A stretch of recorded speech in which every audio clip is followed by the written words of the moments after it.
बिस्मिल्लाहिर्रहमानिर्रहीम। नाज़रीन अस्सलाम वालेकुम। मैं हूं आपका मेज़बान साबिर शाकिर, वफाकी दारुल हुकूमत इस्लामाबाद से कुछ ताज़ा तरीन और अहम मालूमात के साथ। इस वक्त पाकिस्तान का निज़ाम जो है, उमूर ममलकत बिल्कुल स्टक हुए हैं और किसी किस्म का कोई बिजनेस नहीं हो रहा, कोई कारोबार नहीं हो रहा और पाकिस्तान किसी किस्म की कोई तरक्की नहीं कर रहा, बल्कि कर्जों के बोझ तले दबा हुआ है और पाकिस्तान की हालत हर आए दिन खराब से खराब होती जा रही है। ज़ुबानी जमा खर्च बहुत हो रहा है, बड़े बड़े इजलास बहुत हो रहे हैं, चूँकि ये मुकम्मल तौर पर एक जाली निज़ाम है और उस जाली निज़ाम के पीछे एक जुल्म की दास्तान है और हर रोज़ अरकान पार्लिमान कौमी असम्बली में कोई ना कोई रुकने पार्लिमान उठता है, वो अपने साथ होने वाली जुल्म और ज़्यादती का बताता है, लेकिन किसी के कानों पर जूं तक नहीं रेंगती और ये जुल्म अभी तक जारी है। पाकिस्तान में इस वक्त आइन, कानून, जमहूरियत किसी किस्म की कोई चीज़ नहीं है और जिसकी लाठी उसकी भैंस है। Might is right. और इस वक्त मामलात जिस तरफ जा रहे हैं और ख़बरें जिस तरफ जा रही हैं, अब जो एस्टेब्लिशमेंट के बहुत करीब समझे जाने वाले लोग हैं, वो माउथ पीस कहलाते हैं, उनकी तरफ से ये आवाज़ें आ रही हैं कि जनाब अब फाइनेंशियल एमरजेंसी, मुआशी एमरजेंसी लगा दी जाए और मुआशी एमरजेंसी लगाकर सूरत हाल को कंट्रोल किया जाए। लेकिन सवाल ये पैदा होता है कि नंबर वन ये कि मुआशी एमरजेंसी क्या बर्दाश्त कर लेगा मुल्क? क्या मुआशी एमरजेंसी का मतलब क्या है? मुआशी एमरजेंसी का मतलब ये है कि आप कोई ऐसे इकदाम उठाएंगे कि जनाब बैंकों के जो अकाउंट्स हैं वो सीज कर दिए जाएं, फ्रीज कर दिए जाएं, लोगों की जो अमाउंट है वो मुंजमद कर दी जाए और लोगों को कहा जाए कि आप सरमाया बाहर नहीं निकाल सकते, इस्तेमाल नहीं कर सकते, एक बहुत ही कम लिमिट के साथ आप 2 लाख, 4 लाख, 5 लाख खर्च कर सकते हैं, इससे ज़्यादा नहीं खर्च कर सकते। जो पैसे आपके अकाउंट्स में पड़े हैं वो पड़े रहेंगे और बैरून मुल्क आप सफ़र कर सकते हैं, नहीं कर सकते, क्योंकि ये सारी पाबंदियां इससे पहले भी जब नवाज शरीफ की एक ज़माने में हुकूमत थी और पाबंदियां लगी थी पाकिस्तान पे, तो उस वक्त भी अकाउंट फ्रीज किए गए थे। पहले कुछ रियायतें दी गई और उसके बाद फिर अकाउंट फ्रीज कर दिए गए थे। तो इससे मज़ीद हिजानी कैफियत होगी। मेरा ख्याल है कि वजारत ख़जाना को या गवर्नमेंट जो भी फॉर्म 43 की सरकार है, इस सरकार के किसी भी वजीर को आकर इसकी वजाहत करनी चाहिए कि फाइनेंशियल इमरजेंसी की बातें क्यों की जा रही हैं और किस तरफ ले जाने की कोशिश की जा रही है इस मुल्क को। कौमी असम्बली में मैं आपको लिए चलता हूं, वहां पे असद कैसर साहब साबिक स्पीकर कौमी असम्बली हैं, उन्होंने एक बहुत ही जोरदार किस्म की तकरीर की है, क्योंकि इस वक्त फिर खबरें आ रही हैं कि खैबर पख्तूनख्वा में कोई ऑपरेशन लॉन्च किया जाए, खैबर पख्तूनख्वा में और बलूचिस्तान में, और ये ऑपरेशन कहलाएगा इस्तेहकाम पाकिस्तान या अज़्म इस्तेहकाम ऑपरेशन कहलाएगा, जिसका मकसद क्या है और इस ऑपरेशन के पीछे कि जनाब हमने दहशत गर्दों का खात्मा करना है। तो ऑपरेशन पहले भी बहुत हो चुके, लेकिन पहले ही इस वक्त सख्त कशीदगी पाई जाती है और पाकिस्तान के अवाम और हमारे इदारों के दरमियान फासले पहले ही बहुत हैं, क्योंकि पिछले 27 महीनों में जो जुल्म और सितम की दास्तानें रकम की गई हैं वो किसी को भी अभी तक भूली नहीं है, बल्कि उससे उल्टा मजीद जो है वो जुल्म हो रहा है और मार्शलाई हुकूमतों के जरिए, मार्शलाई हुकूमतों की तरह जो है वो सिविल हुकूमत को चलाने की कोशिश की जा रही है। पहले ज़रा मैं असद कैसर साहब की तरफ लेके चलता हूँ आपको, कौमी असम्बली में वो क्या कह रहे हैं और बहुत ही सोच समझ कर वो बोलने वाले इंसान हैं, लेकिन उनका गुस्सा देखें और उनकी वार्निंग देखें। मैं अमीर मकाम साहब से पूछना चाहूँ, आप इस हुकूमत में बैठे हैं, आपकी सूबे के सबसे ज्यादा आपकी हुकूक पे डाका डाला जाता है, कैबिनेट में नहीं बोलते आप? आपको बोलना चाहिए कि जो आपकी कमिटमेंट है उस कमिटमेंट को आप पूरा करें। उधर जो 100 बिलियन के बजाय सिर्फ 64 बिलियन रखा गया है। आपने अफगानिस्तान के साथ उन लोगों का कारोबार खत्म किया, बिजनेस खत्म किया। क्या वो खाक खाएंगे? क्या वो शाम पे क्या खाक खाएंगे? क्या वो इंसान नहीं है? क्या आप इसको इंसान नहीं समझते?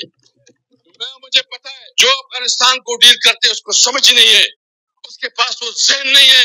वो अगर तुमसे नहीं हल होता, हम ऑफर कर रहे हैं कि अफगानिस्तान की हुकूमत के साथ हम बात करेंगे, कर सकते हैं। इमरान खान की बहुत बड़ा रिस्पेक्ट है अफगानिस्तान में, اس کے تعلقات کو استعمال کر سکتے ہیں. میں بذات خود مولانا فضل الرحمان صاحب سے ریکویسٹ کروں گا کہ آپ ہمارے ساتھ افغانستان معاملات کو سلجھانے کے لیے محمود جگزئی صاحب سے ہم ریکویسٹ کریں گے کہ آئے.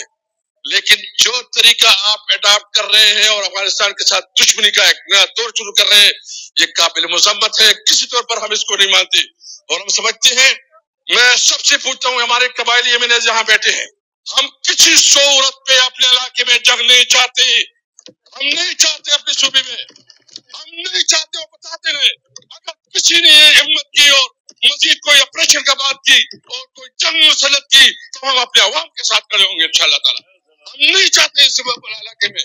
اور یہ جو آپ کہتے ہیں کہ آپ نے جنگ مسلط کریں گے، ہمیں امن چاہیے. ہمیں امن چاہیے، ہمیں کتاب اور قلم چاہیے، ہمارے بچوں کے لیے روزگار چاہیے. ہم اپنے بچوں کے لیے روزگار چاہتے ہیں اور اس کے لیے ہم انشاءاللہ تعالیٰ جرگے منعقد کر رہے ہیں. 26 کو ہم جرگہ کریں گے. میں ایک بات بالکل کھل کر کہنا چاہتا ہوں کہ اگر کسی کی یہ غلط فہمی ہے، خدا کی قسم میں دل سے کہتا ہوں، ہماری لاشوں سے جائے گی. کوئی جنگ ہوگی تو ہماری لاشوں پہ جائے گی. ایسا نہیں ہو سکتا. بتاتا ہوں، ہم کوئی وہ نہیں پہنے ہوئے ہیں، ہم نے چوڑیاں نہیں پہنی ہوئی ہے. ہماری شرافت کو اور ہماری اس کو آپ برا نہ لے. بتاتے ہیں کہ آپ پھر کس طرح آپ کو شکست ہوتی ہے. ہم نہیں مانتے. اور یہ جو کہتے ہیں، میں تجویز دیتا ہوں کہ بہتر یہ کل جو ایران کی سفیر نے ایک تجویز دی ہے، اور وہ تجویز یہ ہے کہ آپ بارڈر کے اوپر اکانومی وہ بنائے، اکانومی کوریڈور بنائے. تو میرا مطالبہ ہے کہ آپ اکانومی کوریڈور بنائے ایران کے ساتھ، آپ اکانومی کوریڈور بنائے چائنا کے ساتھ، آپ اکانومی کوریڈور بنائے افغانستان کے ساتھ. ہم مطالبہ کرتے ہیں کہ اکانومی کوریڈور بنائے. اور اگر آپ کہتے ہیں ہم جو ون ڈاکومنٹ رجیم کی بات کرتے ہیں، آپ کہتے ہیں کہ جی یہ تو انلیگل ہے. بھائی جان، ایک طرف بھی ایک فیملی ہے، دوسری طرف بھی یہی فیملی ہے. ون ڈاکومنٹ رجیم کا مطالبہ ہم اس کی حمایت کرتے ہیں اور ہم مطالبہ کرتے ہیں کہ یہ جو ہے نا اسمگلنگ ہو رہی ہے. میں یہاں ہمارے قبائلی مینیج بیٹھے ہیں، میں ان کی تصور سے بات کرنا چاہتا ہوں کہ آپ خرلاچی، غلام خان، ترخم اور محمد کا جو ایریا ہے اس پہ آپ کسٹم کی وہ لگائے، کسٹم کی ڈیوٹی وہ لگائے. آپ اس لگائے نا. آپ ہمیں کراچی لے کے جانا چاہتے ہیں تو ادھر لگائے کسٹم کی. ہم دینے کے لیے تیار ہے. ہمیں بزنس کرنے دو، ہمیں جینے دو. ہم سے 50 سال آپ نے ہمیں بندوق دے کے، آپ نے ہمیں اسلام کے نام پہ لڑایا، آپ نے ہمیں دین کے نام پہ لڑایا، آپ نے ہمیں کبھی گرم پانیوں کے نام پہ لڑایا. نہ گرم پانی پہ لڑیں گے نہ کسی اور ایشو پہ لڑیں گے. ہم صرف اس کے ساتھ ہوں گے. اور یہ بات بالکل ذات ختم.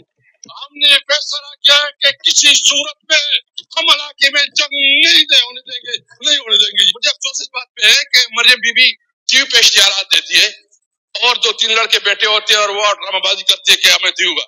بتائیں ادھر جائیں کہ جو کسان رو رہے ہیں، آپ دیکھیں کہ اس وقت جو شوگر مل مالکان ہیں وہ پیمنٹ نہیں کر رہے ہیں کسانوں کی. میں پوچھتا ہوں صاحب، ہمارے مینیج بیٹھے ہیں، کوئی پیمنٹ نہیں ہو رہی ہے.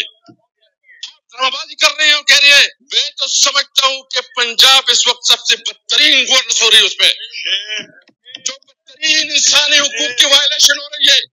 یہ تاریخ میں اتنی بدترین ہمیں جڑ سے نہیں کی نہیں جا رہی. ہم اگر قانون کے اندر رہتے ہوئے احتجاج کرنا چاہتے ہیں، احتجاج نہیں کرنے دیا جا رہا. آپ کسان کو رلا رہے ہیں. فیصل آباد میں ہم گئے، فیصل آباد کے ہمارے نمائندے ہمارے ساتھ بیٹھے ہیں. 60% 60% آپ کی انڈسٹری بند ہو چکی ہے. ہمارے دور میں ہم نے وہاں اتنا زیادہ ٹیکسٹائل انڈسٹری کو اتنا زیادہ مراحت دی کہ ٹیکسٹائل انڈسٹری میں مزدور نہیں مل رہے تھے. ہم نے جو کنسٹرکشن انڈسٹری ہے ان کو بہت بڑا پیکج دیا، اکانومی سے شروع ہو گئی. میں صرف یہ پوچھنا چاہتا ہوں کہ سب کچھ کے باوجود وہاں کہا جا رہا ہے کہ جی بہت بڑی ہو رہی ہے، ماشاءاللہ. کیا ہو رہا ہے وہاں؟ تو آپ نے پنجاب کو پاکستانی دنیا کا سب سے بدترین صوبہ بنا دیا ہے. ادھر جو پوزیشن ہو رہی ہے، ابھی میں نے دیکھ لیا ٹی وی پہ کہ ہمارے 4 لوگوں کے اوپر ڈی سی نے 4 لوگوں کے اوپر جو ہے نظر بندی کا آرڈر جاری کیا. شرم کرنا چاہیے ان کو. یہ کہتے ہیں کہ ہم جمہوری لوگ ہیں. جمہوری مورت کوئی نہیں ہے. یہ سول مارشل لا ہے پنجاب میں. آئے جس نے اگر کرنا ہے آئے اگر کسی نے چرچے کرنے ہیں کہ ہم اس کو اجازت دیتے ہیں. آپ سے تو کوئی کام نہیں سر. اچھا، بارڈر کی بات ہو رہی ہے. बॉर्डर के ऊपर कहते हैं स्मगलिंग हो रही। भाईजान मैं आपसे पूछता हूँ कि जब हमारा, आपको पता है सेक्रेटरी साहब बैठे हैं, हमारे को बहुत मुअज़्ज़ज़ लोग यहाँ बैठे हैं जो हमारे साथ थे उस वक्त, हमने बॉर्डर के ऊपर एक स्पेशल कमेटी बनाई। हमने अंगूरा डब पे, खरलाची पे और गुलाम खान पे हमने बिजनेस शुरू किया। उस वक्त कोई 400-500 बिलियन डॉलर से लेके हमने 1.7 बिलियन डॉलर तक अफगानिस्तान के साथ तजारत शुरू की, एक्टिविटी शुरू थी। हम अफगानिस्तान के लिए हमने टारगेट रखा था कि हम 3 बिलियन डॉलर तक हम पहुंचाएंगे, लेकिन ये हुकूमत आई, अफगानिस्तान के साथ आपका कारोबार रुक गया। जो हमारे सेंट्रल एशिया के साथ तवक्कुआत थी, सेंट्रल एशिया के साथ आपने कारोबार खत्म किया।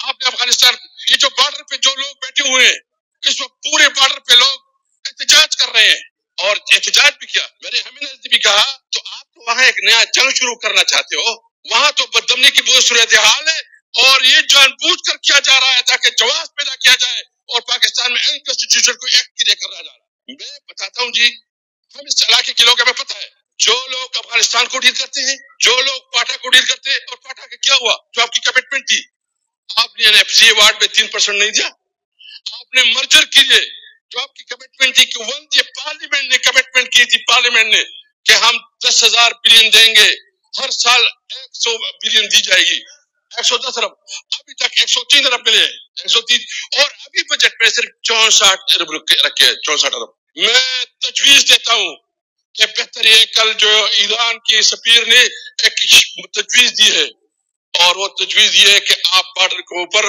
इकोनॉमी वो बनाए, कॉरिडोर, इकोनॉमी कॉरिडोर बनाए। तो मेरा मुतालिबा है कि आप इकोनॉमी कॉरिडोर बनाए ईरान के साथ, आप इकोनॉमी कॉरिडोर बनाए चाइना के साथ, आप इकोनॉमी कॉरिडोर बनाए अफगानिस्तान के साथ। हम मुतालिबा करते हैं कि इकोनॉमी कॉरिडोर बनाए।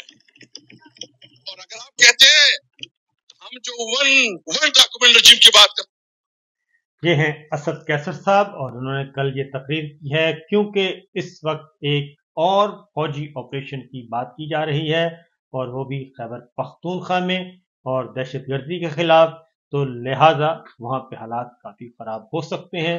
और चूँकि पाकिस्तान तहरीक इंसाफ की वहाँ पे हुकूमत है और पाकिस्तान तहरीक इंसाफ की हुकूमत होते हुए वो कहते हैं कि जो काम करने वाले हैं वो करें, हम दोबारा एक और जंग नहीं चाहते, क्योंकि अगर ये दोबारा से इस तरह का कोई फौजी ऑपरेशन किया गया, वो ज़रबे अज़ब था, फिर रद्दुल फसाद था, फिर एक अज़्म इस्तेहकाम आ रहा है। तो उन्होंने कहा कि ऐसे कोई हालात नहीं, बल्कि वहाँ पे लोगों को कारोबार करने दें, कारोबार, ना कि जंग, बल्कि वहाँ पे कलम और अमन की ज़रूरत है। बहरहाल जी, सिचुएशन अच्छी नहीं है, तो देखें क्या होता है, क्योंकि हर खबर के पीछे कुछ और खबर होती है और वो जो असल खबर है वो कुछ अरसे के बाद आती होती है। पता पहले चल जाता है लेकिन आती है बाद में। तो बहरहाल वो खबर भी आ जाएगी आइंदा चंद दिनों में। इजाज़त दीजिए, अल्लाह।